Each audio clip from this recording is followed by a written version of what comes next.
Hello, this is Matt on the Moon Lambo channel, and banks are looking into ways to support XRP and crypto in general.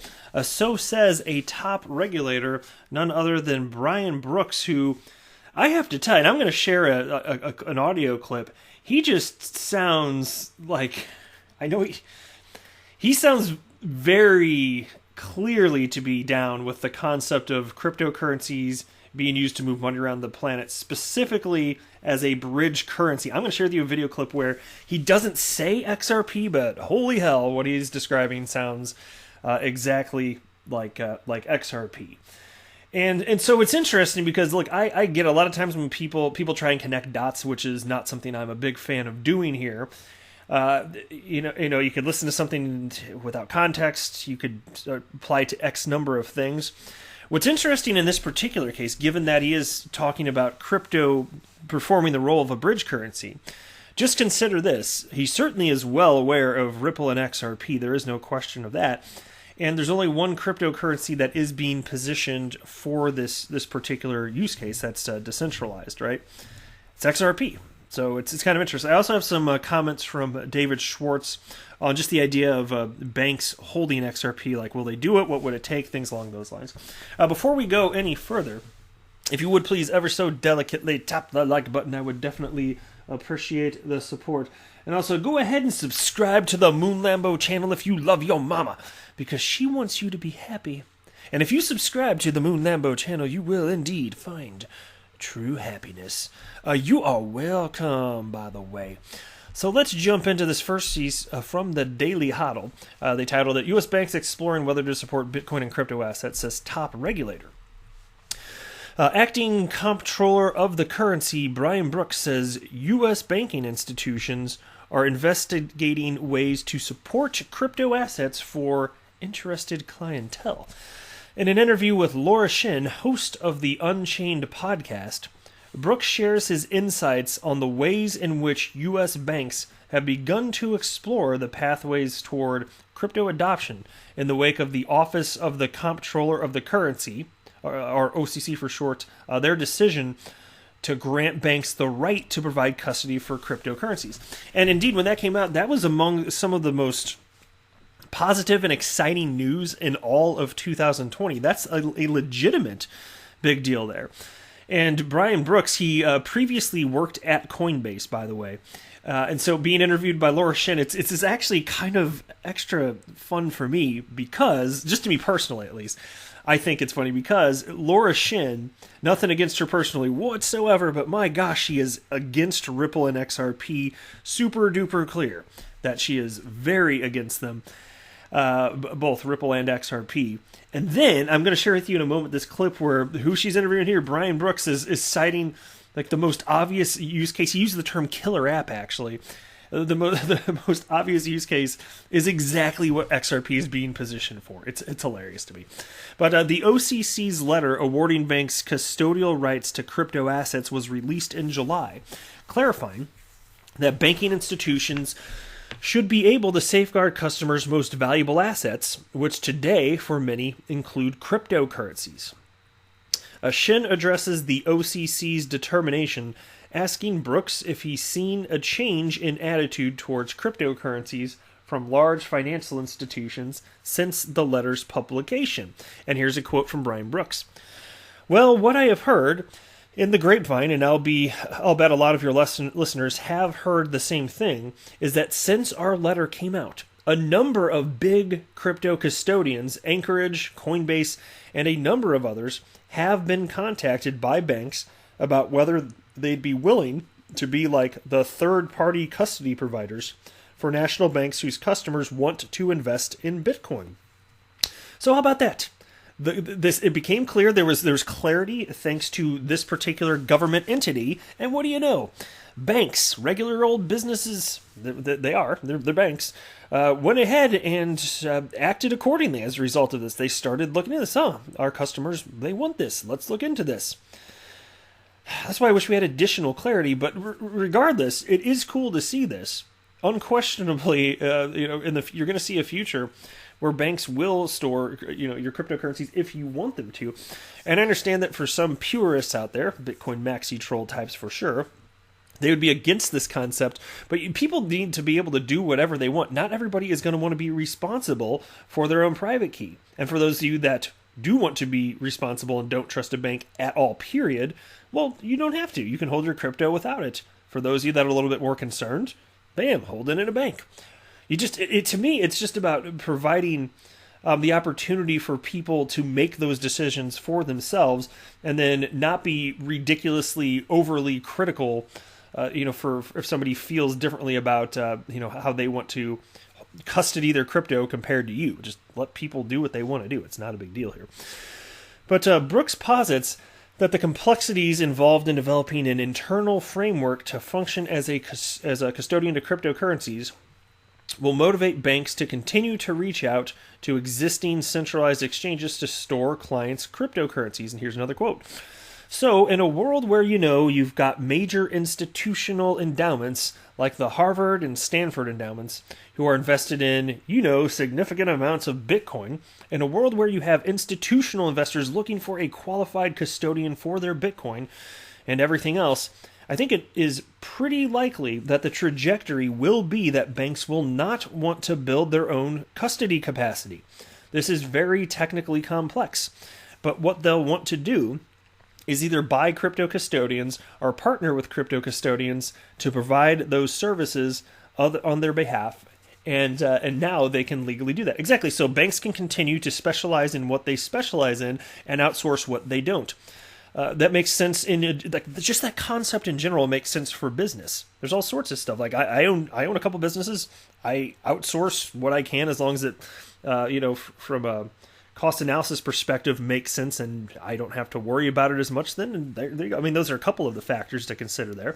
And so banks are frankly doing the same thing here.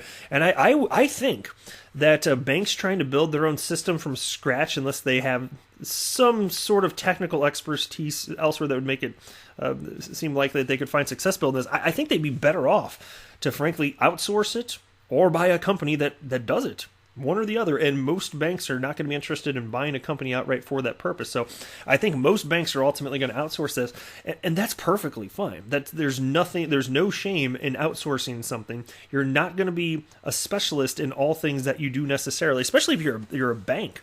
I mean, banks, frankly, most banks aren't even good at moving money around the planet. It's just a service that they happen to offer because some of their customers want it, and they want to have, they want to be like, in theory, like the one-stop shop. But my gosh, it's not necessarily going to be the place to get the best rates or the best service. But still, it is what it is, man. Brooks also says that he noticed an almost immediate reaction in crypto market prices following the letter's release. And here's another quote. Honestly, one of the most interesting things is that I observed shortly after that letter came out, Laura, was that the price of most crypto assets went up in a few days following the release of that letter, which I think signals that institutions felt safer in investing in an asset that they have custody in the bank. Yeah, none of this is surprising, right? In the long term, Brooks adds that increased banking support for cryptocurrencies could open up the space to the average investor who's currently reticent to jump into the crypto market. And here's one final quote. So if your average person thinks it's prudent to have 50 basis points of their net worth in crypto, which a lot of investment advisors say is a prudent allocation, they're going to feel much safer knowing that JP Morgan is the custodian of their crypto than feeling like the custodian is some entity they have never heard of in South Dakota. So I think the demand increase is going to be noticeable. No kidding. And according to Brooks, there are currently 40 or 50 million Americans who own crypto assets, which is a huge percentage. Okay, that's much higher than I would have guessed when I first saw that figure a little while back. Now take a look at this clip. I'm only going to play a small piece of this, but I love this because tell me this doesn't sound exactly like what XRP is being positioned for. And it's like the most obvious freaking use for a cryptocurrency today in 2020 here. And again, there's only one decentralized cryptocurrency being positioned for this use case, so check this out. Proprietary platform. Imagine if there was a single token that was recognized on both sides of that divide. And when you received it, you could cash it out into your local currency. And when I received it, I could cash it out into my local currency without the need to change it, right? Those kinds of things occupy so many trillions of dollars of friction in the system that it's when people say there's no killer app to crypto, I sort of think, no. The killer app of crypto is the simplest application, which is avoiding frictions. That's what it's all about, much as the internet did for sending information. There you go. The killer app is it's. I know he didn't say XRP there, but holy hell. It's what XRP is being positioned for. And that's why Andrew Zal, who retweeted this, he wrote, Brian Brooks sounds like an XRP maximalist, which I just thought kind of funny there. Now here's this from the Daily Hodl, and this is from August 15th of last year, actually. But it's on the same topic, and I want to share this because you got some insight from David Schwartz, who, of course, is Ripple CTO, co-creator of the XRP Ledger. And the topic is, can banks hold XRP? And so David Schwartz makes the point that institutions, financial institutions, can avoid regulatory hurdles. Ripple's Chief Technology Officer, David Schwartz, says he's hoping banks will one day set up separate entities to store XRP.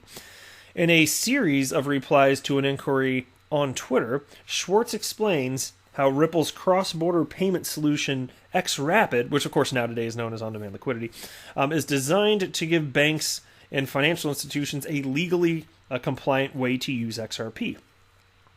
Cryptocurrency exchanges may be used for sourcing liquidity since they can legally accept fiat currency in exchange for XRP. The cryptocurrency can then be transferred to a corresponding exchange overseas and converted right back to fiat. Ripple is pushing for global adoption of XRapid and says it has 20 companies on board. However, Schwartz says he believes banks can find ways to hold XRP themselves, and here's a quote. In the future, I'd like to see banks set up with an entity that's not technically a bank, but within their corporate umbrella, to hold their XRP for them. For now, solutions don't require them to hold XRP because flows from one exchange to the other directly. Yeah, exactly, and that's one of the major selling points because there's such regulatory uncertainty. If banks were required to hold XRP and remittance firms were, they probably have closer to like 0 customers. That's the truth of it, though. And it's not because of Ripple. It's just where we are today. Now, Schwartz says this could allow banks to avoid potential regulatory issues that come with holding digital assets. And here's another quote from David Schwartz. It gets around the difficulty a bank has in holding an asset that's volatile and that is legally considered a commodity.